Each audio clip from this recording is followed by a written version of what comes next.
ఈ దేశం మంది, ఈ ప్రపంచం మంది, మన్నాయింది. కానీ అదే స్టేట్మెంట్ అందరూ ఇవ్వచ్చు. అదే స్టేట్మెంట్ ప్రతి మనిషి ఇవ్వాలి. ప్రతి మనిషికి ఆ హక్కు ఉంది. నేను సువార్త చెప్తున్నాను. నేను ఒక ఊరికి వెళ్ళాను. ఎక్కడ అంటే గుంటూరు జిల్లాలో ఒక చిన్న గ్రామం. ఆ గ్రామానికి వెళ్ళాను. నైట్ పడుకున్నాను. బాగా లేట్ అయిపోయింది మీటింగ్ లేట్ అయిపోయిన తర్వాత మనోళ్ళు రావడమే 9:30 10కి వస్తారు. 12:30కు మీటింగ్ అయిపోయింది. సరే అని వెళ్ళి పడుకున్నాను. ఉదయం 3:30 4 అయింది. 4 అవ్వంగానే గంట కొట్టింది. టింగ్ టింగ్. యెహోవా వలన ఆశీర్వదింపబడిన వాడా లే సోమరి లే అంటుండు. ఎవడు ఏ ఆకాశవాణి ఏంటిది అనుకున్నాను. బయటకు వచ్చి చూస్తే బొంగులు పెట్టినాడు ఇంతవి. నేను పాస్టర్ గారిని అడిగాను, ఏంటండి ఏంటండి పాస్టర్ గారు ఏదో సౌండ్ సువార్త చెప్తున్నామండి అన్నాడు. అబ్బో భలే చెప్తున్నారు సువార్తలు. ఎలా చెప్తారు? నిద్రపోయేవాడిని కెలికి లేపి సువార్తనా? అది సువార్త కాదు. దానివల్ల మనం చెప్పే మెసేజ్కు విసుగు వస్తుంది. ప్రజలకి విసుగు రాకుండా చేయాలి. ఆ శుక్రవారం పూట మసీదుకి వెళ్ళి ఒకడు వాడికున్న నిష్టలో, వారికున్నటువంటి భక్తిలో, వారికున్నటువంటి దైవభీతిలో మసీదుకి వెళ్ళి వస్తున్నారు.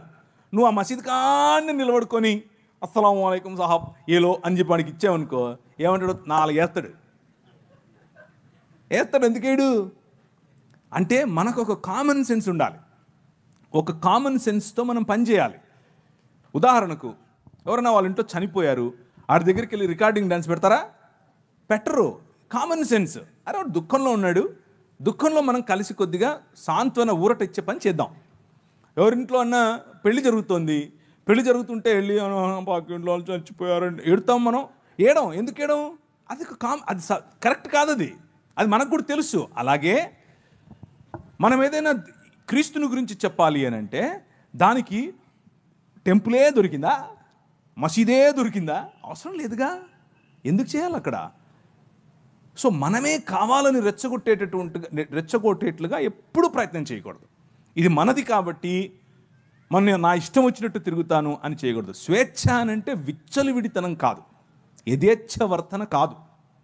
స్వేచ్ఛ అంటే అవతలి వ్యక్తి మూడేంటి, అవతలి వ్యక్తి ఎలా ఉన్నాడు, అవతలి వ్యక్తి ఎలా స్పందిస్తాడు, అవతలి వ్యక్తితో నేను ఏం చెప్పాలి, ఎప్పుడు పంచుకోవాలి అని సమయాన్ని చూసి ఆ సమయంలో మంచి స్నేహభావంతో గౌరవప్రదంగా ఆయనకు క్రీస్తును పరిచయం చేయాలి.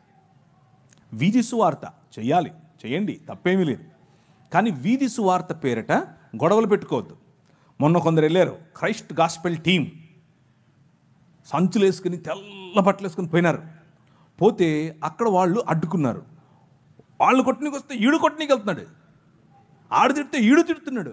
ఏం చెప్తున్నావు నువ్వు? ఏ పని అయితే చేయటానికి వెళ్ళావో దానికి కరెక్ట్గా ఆపోజిట్ చేస్తున్నావు నువ్వు. అవసరమా? లేదు. ఎదగాలి, ఆలోచన స్థాయిలో పైకి రావాలి.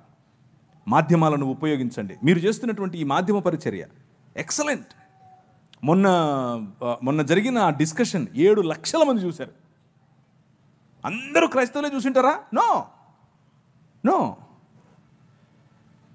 మన మాట ఉప్పు వేసినట్లుగా ఉంటే, మన మాట తగ్గింపుతో ఉంటే, మన మాట అవతలి వారి భావజాలం ప్రకారంగా రెచ్చిపోతూ ఉంటే, మనం మన భావజాలం ప్రకారంగా తగ్గించుకుని మాట్లాడితే ప్రజలను గెలవడం చాలా ఈజీ. ప్రజలను గెలుస్తాం. ఈ భావజాలంతోనే ప్రభువు ఈ లోకాన్ని గెలిచాడు. మనం అలాంటి భావజాలంతోనే సువార్త చేయాలి. సో సువార్త చేయండి, ఇది మన దేశం, కానీ సమయస్ఫూర్తి కలిగి చేయండి. ఉదాహరణకు ఏదైనా వేరే గ్రామానికి మీరు వెళ్తున్నారు, ఇక్కడ నుంచి ఒక టీం వేసుకుని, అక్కడ ఉంటారు కదా క్రైస్తవులు. ఒకవేళ ఉంటే వారికి ఇన్ఫామ్ చేయండి, మేము వస్తున్నాం, మేము పని చేయాలనుకుంటున్నాం, మీకు సమయం వీలైతే మాకు తోడుగా ఉండండి, మేము చేస్తాం, వెళ్ళండి. దగ్గరున్నటువంటి వాళ్ళతో ముందు పీస్ పర్సన్ అంటారు, అంటే ఒక సహృదయం ఉన్న వ్యక్తిని కలుపుకోండి, అక్కడ కలిసి చేయండి. మళ్ళీ ఎవరి దారిన వాళ్ళు వెళ్ళిపోండి, ఇబ్బంది ఏమీ లేదు. అలాగే మాధ్యమాలను వాడుకోండి, అలాగే టెక్నాలజీ వాడండి, సెల్ ఫోన్స్ వాడండి, వాట్సాప్ వాడండి, ఫేస్బుక్ వాడండి. ఇవన్నీ మీరు చేసేవే, కొత్తవేం కాదు. అన్నిటినీ మించి స్నేహం వాడండి. స్నేహపూర్వకంగా ప్రజలను పట్టండి. గృహ దర్శనాలు చేయండి.